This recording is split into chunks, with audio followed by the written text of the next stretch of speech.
जो चीजें आसमानों में हैं और जो चीजें जमीन में हैं सब अल्लाह की तस्बीह करती हैं और वो गालिब है, हिकमत वाला है।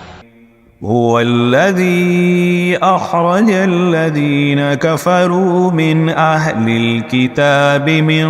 ديارهم لأول الحشر ما ظننتم أن يخرجوا وظنوا أنهم مانعتهم حصونهم من الله فأتاهم الله من حيث لم يحتسبوا